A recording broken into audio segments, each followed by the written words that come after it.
Welcome to the Big Book of Alcoholics Anonymous deep dive here on Progress and Perfection with me, Eamon, and my buddy John.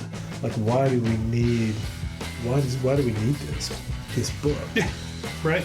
You know, why do these guys feel the need to sit down and create this text? There's not anything inherently original in here. The way that it is put together from the alcoholic's perspective and the recovered alcoholic's perspective is unique. But the spiritual takes and kind of the spiritual principles, they're all more or less extracted from Christianity and other religious organizations from back here in the 30s and stuff. I mean, hey, Bill Wilson, Joker wanted to make some money. Right. I think that was one of the original motivations, like a practical one, like, hey, I'm going to write a book. Sure. I'm going to sell it. Sure. I'm bankrupt and, I've lost all my funds, all my money from my drinking. So he had he was very much business-minded about it, and that didn't come to pass. But the motivation, I think, was pure underneath that. Sure. Of, hey, sure, I have not been able to stop drinking. And for whatever reason, this is now working for me. Mm-hmm. Let's put it down, because there wasn't anything else. You'd had the Oxford groups that were successful for their own, and I don't know tons of the history there. And then back before that, you'd had the Washingtonians, which was more of a temperance movement type of thing. I don't know the time period, but it was maybe turn of the century, 19th century. And they fizzled out. I think they tried to be all things for all people. And so another reason why Alcoholics Anonymous was written as this textbook was, okay, we're just going to look at singleness of purpose. Sure. We're just going to look at alcohol. Of course, today it lives on and breathes. The basis of it breathes in other groups and other organizations.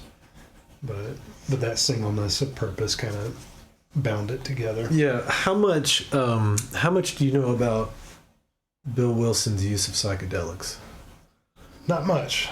Have you heard of it? I know it's a thing. Yeah. Okay. Yeah. Yeah, I don't know how much of it is factual.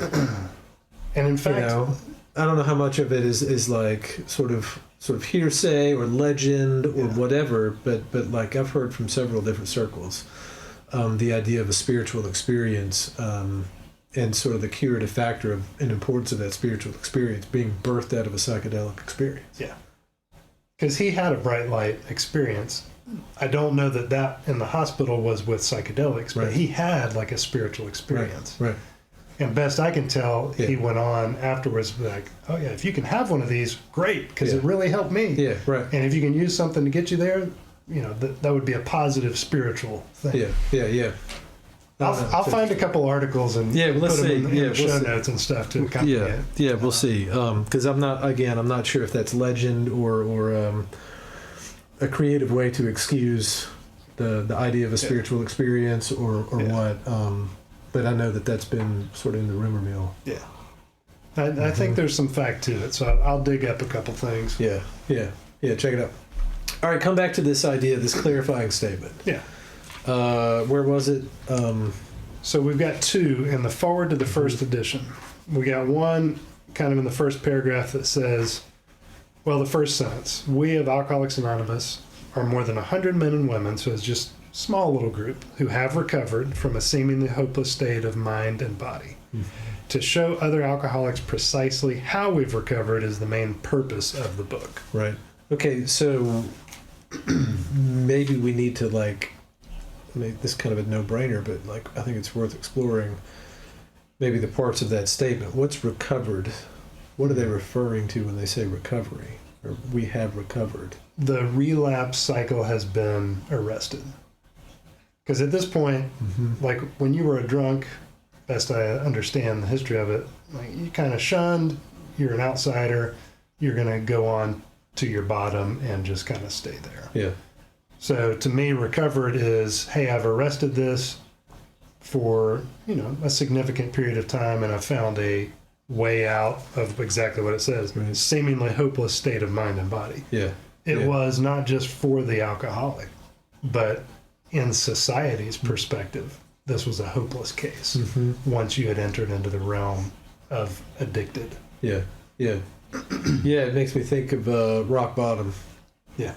Just sort of that seemingly hopeless state of being at the bottom and just being drug around with no real way to get out, other than sobriety. Okay, what was the last part of that statement? Of the first statement? Yeah. To show other alcoholics precisely how we've recovered is the main purpose of this book. Right. Yeah, so there's your declaration. Here's what we're about. Yeah. How do you achieve recovery? How do you rescue yourself from the pit, from the seemingly hopeless condition of the bottomless pit? And then it's almost like a testimony. Almost that last part of it. Yeah, it introduces sort of the personal pass it on component of what it's going to be about. Right, the missional. It is. It's like a mission statement, a missional. Because then you get, I mean, the first chapter, we talk about, this is ahead of ourselves for today, but we talk about stuff with the disease and the doctor's opinion, but chapter 1 is Bill's story. Right. I mean, all it is the story of Bill sharing his experience, strength, and hope. Yeah, it's so bizarre. It's so weird how all this works. It's just absolutely bizarre. Isn't it? Okay, what was the second clause? And then the second statement is... The honest one? Yeah, towards the end of the foreword to the first edition. Yeah. The only requirement for membership is an honest desire to stop drinking. And that is like tradition 3, I think. I may be quoting it wrong, but that's one of the traditions. It became the tradition. Right. When we read it today, the word honest is not in there either. Yeah. They made it more inclusive at some point. That's a little weird. Okay, but what about the idea of membership?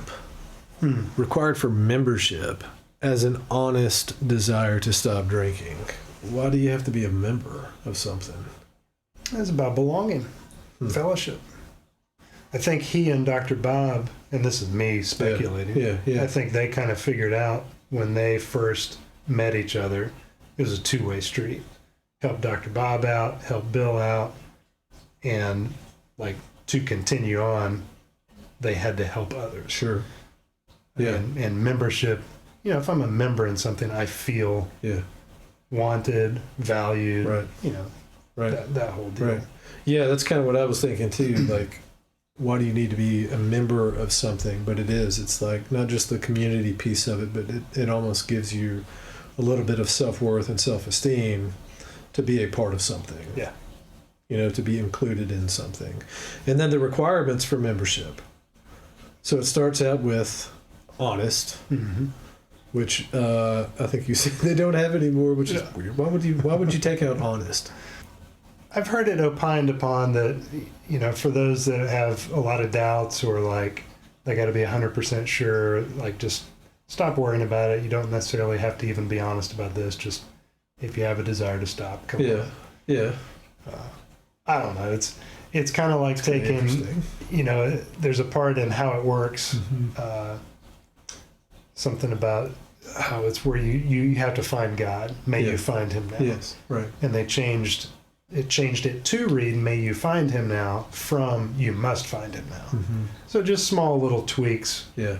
I think earlier in the editions to where they tweaked it to be a little less, you gotta know and you gotta do. Yeah, a little less abrasive.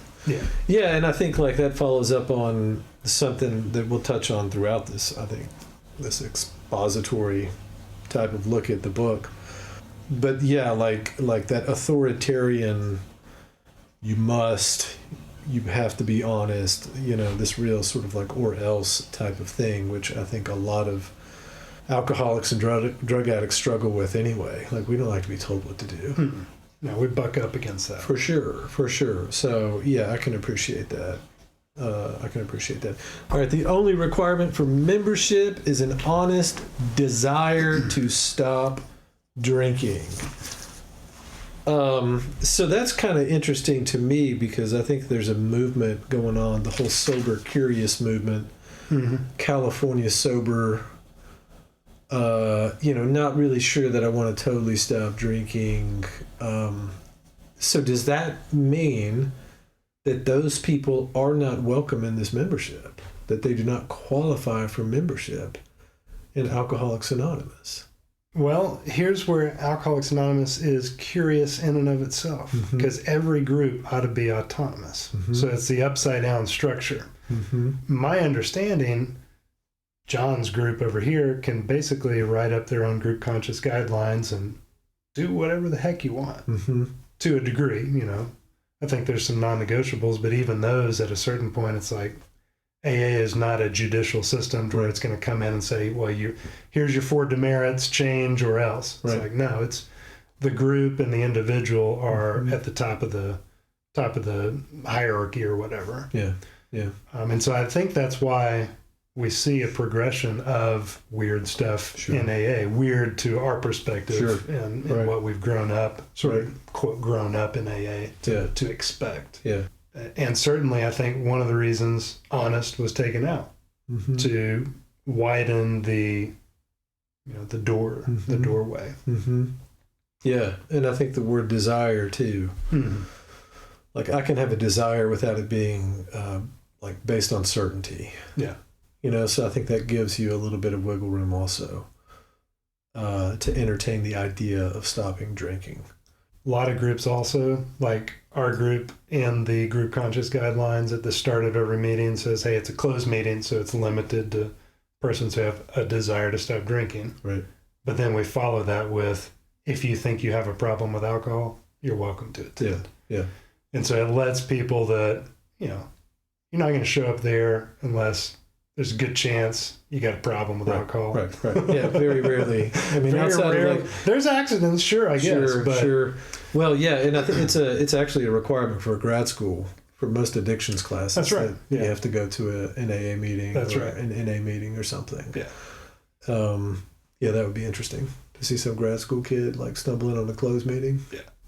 And we've had some old timers and be like, we had a couple nurse students come in, and I think we opened the meeting for them down in one of the Yana Club meetings down in Mississippi one time. I was like, oh, we are supposed to do this for our whatever class. Can we be here? We were like, yeah, come on. Well, all right, that's good. I think that lays sort of a foundation, sort of a framework. You know, I think why this is important to me, like this whole sort of look at the big book that we're going to go into. The reason I think it's important to me is because like so much of my time in AA was just absolutely jaded by this almost stubbornness of some of the people that I encountered in the groups. I think I've shared this with you before, but it's the whole reason I got into like the counseling profession, because like I got so tired of hearing people in meetings and they'd be like, you know, I'm on my 3rd job and I'm divorced and, you know, I see my kids on the weekends, but by God, I'm sober. And I was just like, God, that doesn't sound like living. Doesn't sound real good to me. Yeah, it doesn't sound like life. It doesn't sound like living, you know, and I think it's so important for people to grasp that it's not just about not drinking. You know, it's about addressing all the problems that come along with why we drink. And simply removing that symptom out of the bigger problem that's there doesn't alleviate the suffering, you know, or the dysfunction.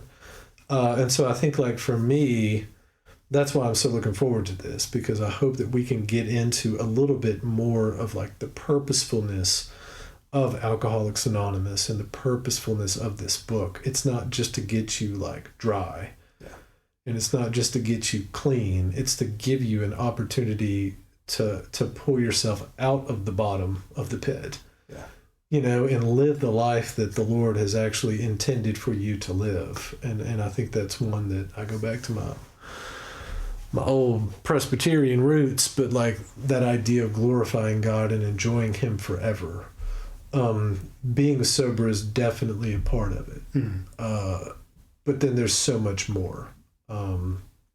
Anyways, that's why I went to grad school, was just to like merge, you know, the tried and true wisdom of Alcoholics Anonymous with like a clinical approach to the real like hearts of the issue that I think a lot of people struggle getting to. So I'm looking forward to this, man. Well, and sometimes it's a sequence thing too, because a lot of times there's that baseline. Right. And I think that's kind of the easy mode to get into on AA is where, okay, I'm in the door. I don't even know if I have a desire yet, but I got a problem, so I'm going to try it out. I start getting better. Some of the symptoms are subsiding, and I achieve physical sobriety. Right. And then there's so it's like a climb, and then there's this taper period of, okay, this is good, this is better. Right. But for me, that taper period lasted quite a while, for several years. And, it's kind of growing a little bit and doing all the right things, more or less, from an AA perspective. But there came a time where I was like, okay, wasn't ready to drink or anything. There wasn't a threat to the physical sobriety, but the sense of, is this all there is? Right. Began to settle in. And came seemingly from nowhere because I was very vested in solely AA for several years. And for me, that ran out of steam. Yeah. And not to be discarded, but to be added to. Right. Yeah. No, I love that. I mean, a lot of the people that I work with, we've got to get, I always tell them, like, we've got to get you sober. Like, we've got to get you some clean days. We've got to get some clean days to get these habits forming so that we can then get to the underlying root stuff. And ideally, I mean, I've got so much resistance to it, but ideally these people get into Alcoholics Anonymous, they get into AA and they start going to meetings and they get a sponsor and they start cleaning some of the cobwebs. Like you said, this the symptom stuff. Yeah. They start getting relief from these symptoms that they've been experiencing, and it does get them sober. Yeah. To the launching part to then say, like, that's the starting line. Right. Like, now what do I do? Yeah, like, that's when the fun really starts, cleaning out all the cobwebs and then being like, okay, bet, who is it that I was created to be? That's when the journey really starts, I think. All right, so this is good stuff, man. I'm looking forward to this. Yes. I'm looking forward to this. All right, shall we? Doctor's opinion? Doctor's opinion. All right, so I think, for those listening, I think this is going to be sort of a trial by fire type of thing. Oh, yeah. Ideally in my brain, and like Eamon and I have discussed, I think like what we would hope to do is just start reading through the book. And taking pauses every now and then when something strikes you, when something strikes me. So ultimately, I think like we don't have a deadline to when we want to stop. We don't have a section of the book that we desire to cover in any given segment that we podcast about. We just want to be free to be able to allow the Spirit to work and to just explore some of this stuff and see what happens. Well said. For me, like I said, I'm excited because it's a fresh look. I haven't done this in years. It's been a long time for me too. Like word for word or whatever it becomes. Just start at the beginning and here we go. Yeah. So I'm excited. And So let's see what happens. Let's do it. Let's see what happens. Doctor's opinion.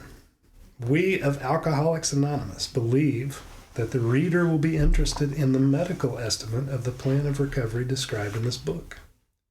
Convincing testimony must surely come from medical men who have had experience with the sufferings of our members and have witnessed our return to health.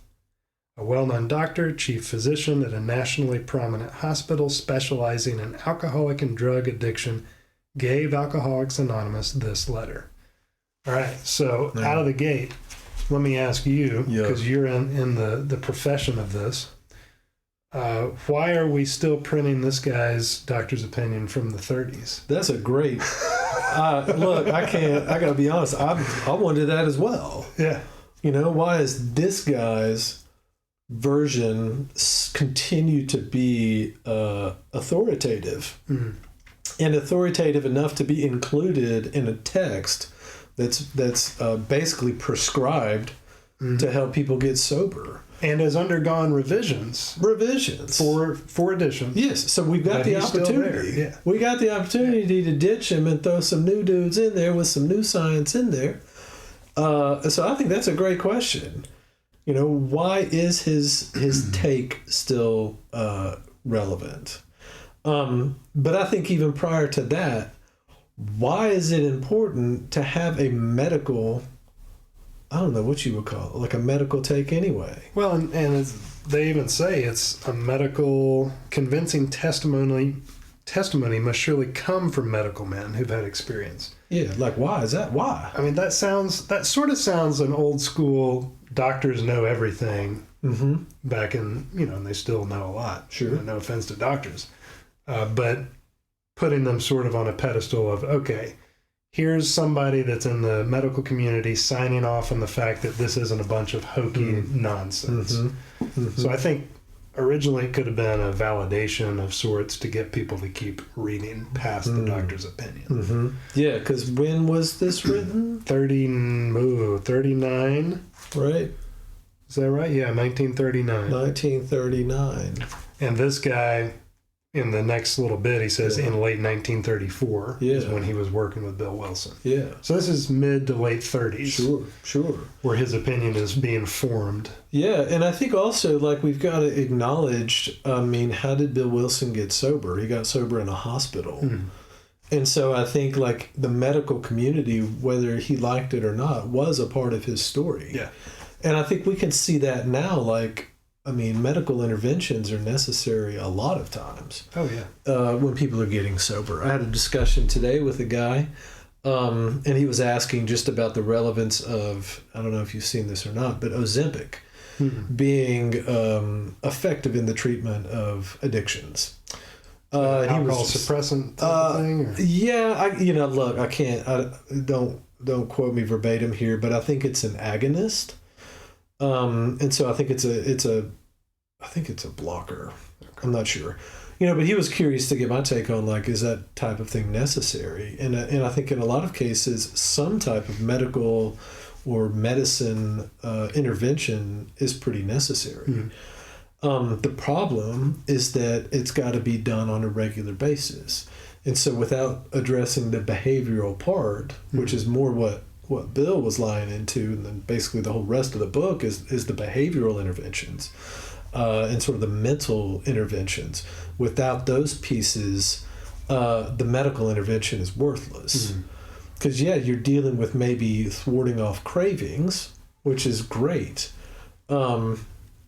But most of the medical interventions rely on the person's willingness to engage in the intervention on a regular basis. The only thing I've heard of, I think it's a naloxone shot or a naltrexone shot, which has like a 30-day period of time, which I think that's what I told him was, like, I think that's the most effective medical intervention there is because it doesn't rely on the addict or alcoholic to confront the day-to-day necessity of needing it. You got a one and done for a period of time. Right. Then you can work on the behavioral stuff. Yes. Begin to chip away at the starts of that. Yeah, that's right.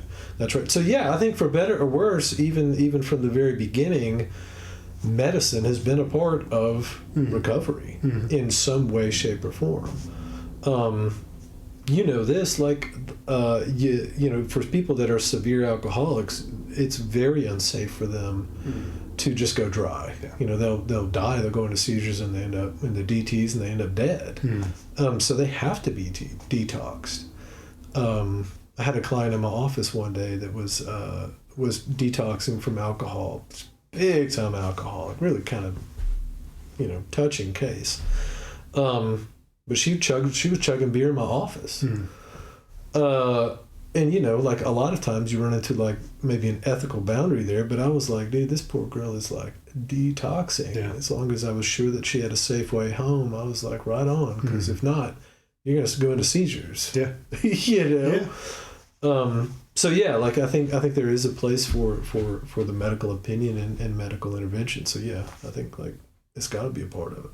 And in some ways too, they didn't have treatment centers back then.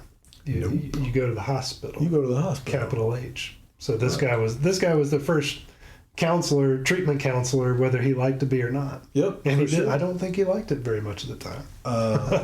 Let's find out. All right. To whom it may concern, this is the start of his letter. And I think, have we said who the doctor is? Not yet. It's Dr. William D. Silkworth. That's right. Dr. Silkworth. And so the doctor's opinion consists of two letters, one short one here at the start. Yeah. It says, I've specialized in the treatment of alcoholism for many years. So he was sort of a specialty in this. In late 1934, I attended a patient, and this is Bill, Right. who, though he had been a competent businessman of good earning capacity, was an alcoholic of a type I'd come to regard as hopeless. In the course of his third treatment, he acquired certain ideas concerning a possible means of recovery. And so I have written kind of in my notes here, this was when Bill was involved in the Oxford groups. And these certain ideas were what were then 6 steps from the Oxford groups. Right. So he's like, oh, what's this? This seems curious. Well, I think also worth pointing out there is just like his desire to express that this was a successful businessman. Yeah.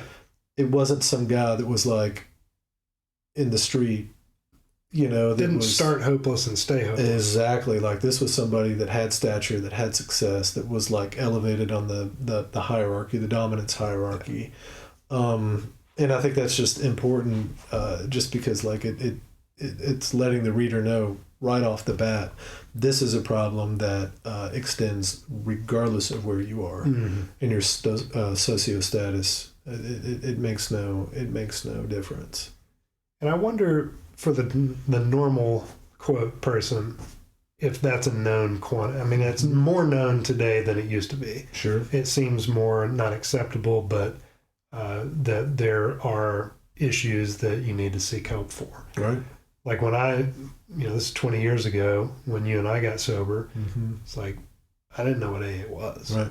Like, right. I just didn't. Right. There wasn't drinking going on or anything. Sure. I was kind of the first to dive into that sea of trouble. Yeah. Well, you remember that shirt from the 90s, rehab is for quitters. Yeah. Oh, yeah. So like that was my idea of rehab. It's for quitters. The implication there is like, I don't know. Anyways, I think something else that came to my brain though, where did it go? Oh, yes. Something I see oftentimes is like the only thing that keeps the differentiating point between people that end up on the street and people that end up in my office are twofold. One is intelligence, and the other is affluence. Yeah. So smarts and money keeps people afloat for a hell of a lot longer. Yeah. Doing the same things. Doing the same things, right? Well, I'm successful. The businessman, I'm smart. I don't have a problem with alcohol. I know how to deal with this. I drink after 5 o'clock. I take care of my work. That sort of stuff. And it just kind of speaks to that idea of the hierarchy there. That like this was a successful business, and I love the fact that it's his third attempt. Oh yeah. I think that's great. Yeah.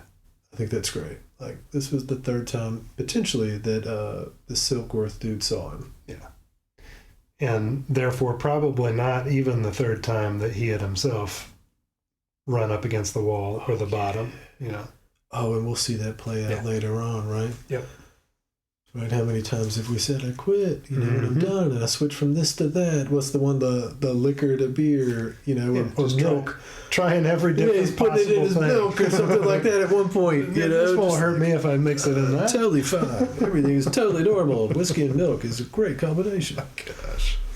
All right, as part of his rehabilitation, he commenced to present his conception of those 6 steps to other alcoholics.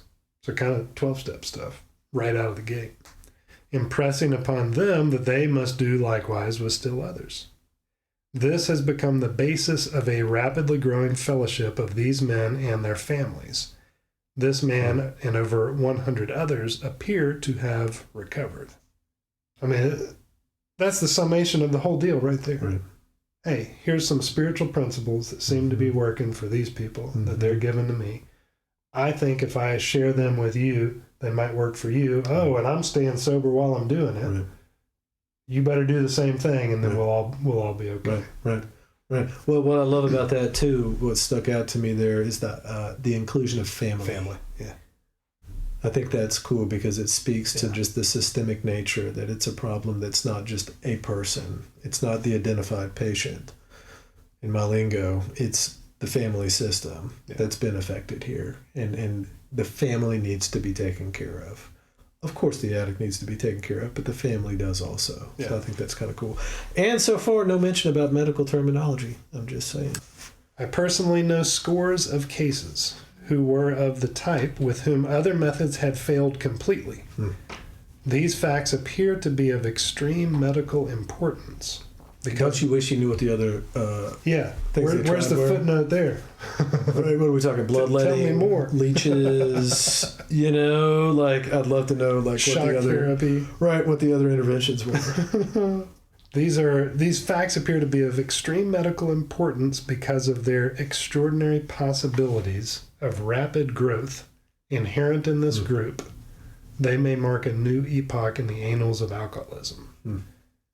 These men may well have a remedy for thousands of such situations. You may rely absolutely on anything they say about themselves. Huh. Yeah, so there's this guy's like stamp of approval. Yeah.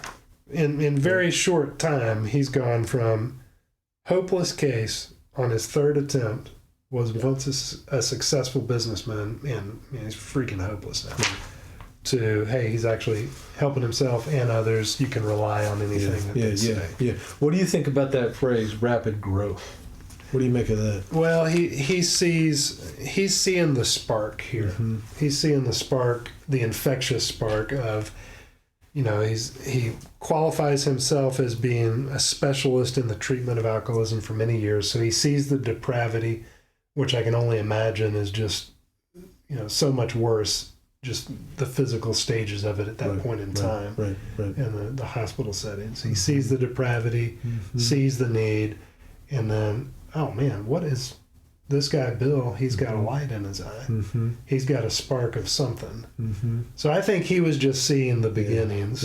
Almost a prophetic note here, depending on where it was actually written in the timeline of Bill's events. Yeah. Well, I can't help but juxtapose that also with the chronic sober. We got to get you some clean days. We got to get some clean days to get these habits forming so that we can then get to the underlying root stuff. And ideally, I've got so much resistance to it, but ideally these people get into Alcoholics Anonymous. They get into AA and they start going to meetings and they get a sponsor and they start cleaning some of the cobwebs. You said, this the symptom stuff. They start getting relief from these symptoms that they've been experiencing, and it does get them sober. There's that hopeless depravity and just that long suffering of alcoholism with once, third try, but once he turns the corner to just this experience of rapid growth. And I don't know, man, and we could get into this too once we get to the steps and stuff, but my understanding of the initial, experience of Bill and the other early alcoholics is these steps were done in a weekend. And I get it. We'll parse it out. We'll talk about that. But I think that also is indicative of the rapid growth that people can experience when they get serious about doing the work. If you're willing to do the work, you can experience this rapid growth. It doesn't have to be this month-long drag-out process. Oh, it's taken me a month to do step 4, and that kind of stuff. Let's hit the ground running, brother. How fast do you want to get better? Right. I remember that being a mantra, much more than it has been lately. Maybe I need to just bring it back myself. Sure. It's it goes to the affluence and the intelligence piece. I think a little bit of just where we are, this area and the recovery area. It's easier to maintain a kind of bare minimum. Right. The urgency maybe. There's a lack of urgency that hinders rapid growth. Because in my early, I went to treatment, and I feel like it was a kind of like I said before, this long tapering period to where I'm at my zero, and there's worse zeros, but to get up to here took a little bit of concerted effort, and then it was okay, well, I guess we're good now, right?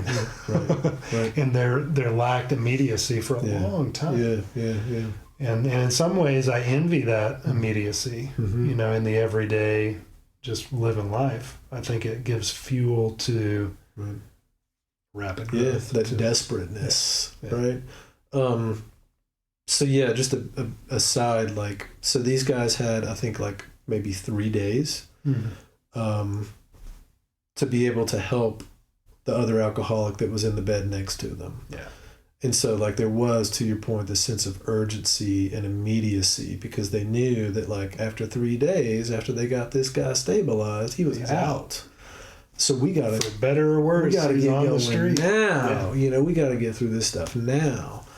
And yeah, I think you're right. Like the desperateness, I think, of a lot of people, even as desperate as they appear.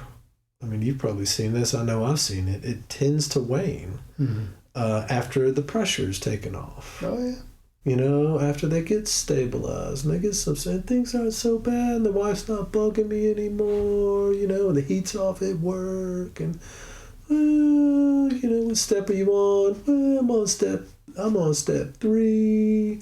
How long you been on step 3? A couple months. And it's like, what? What are you doing? Yeah. Like, what happened to I don't know, dude. Maybe we're just old. I know I'm old, but like, the old 90 and 90, baby, like you hit the ground running. Yeah. Like Take away some consequences and we get our opinions back real quick. Yeah, man. Like back in the day, this shit was no joke. But it seems like now it's like, oh yeah, just gonna take a break. It goes from like, you'll be all right. It goes from like, I can't tell you how many times I've seen it in my office. It goes from, I have to stop drinking. I'm losing everything. I have to stop drinking, to 15, 20 days later. Well, yeah, I don't know. I think maybe Wasn't that that was bad? maybe that was just a thing, I don't know. So I love that though. I love that take on just like the rapid growth that we can have if we're serious about getting it done. Bill would have liked the Shawshank Redemption.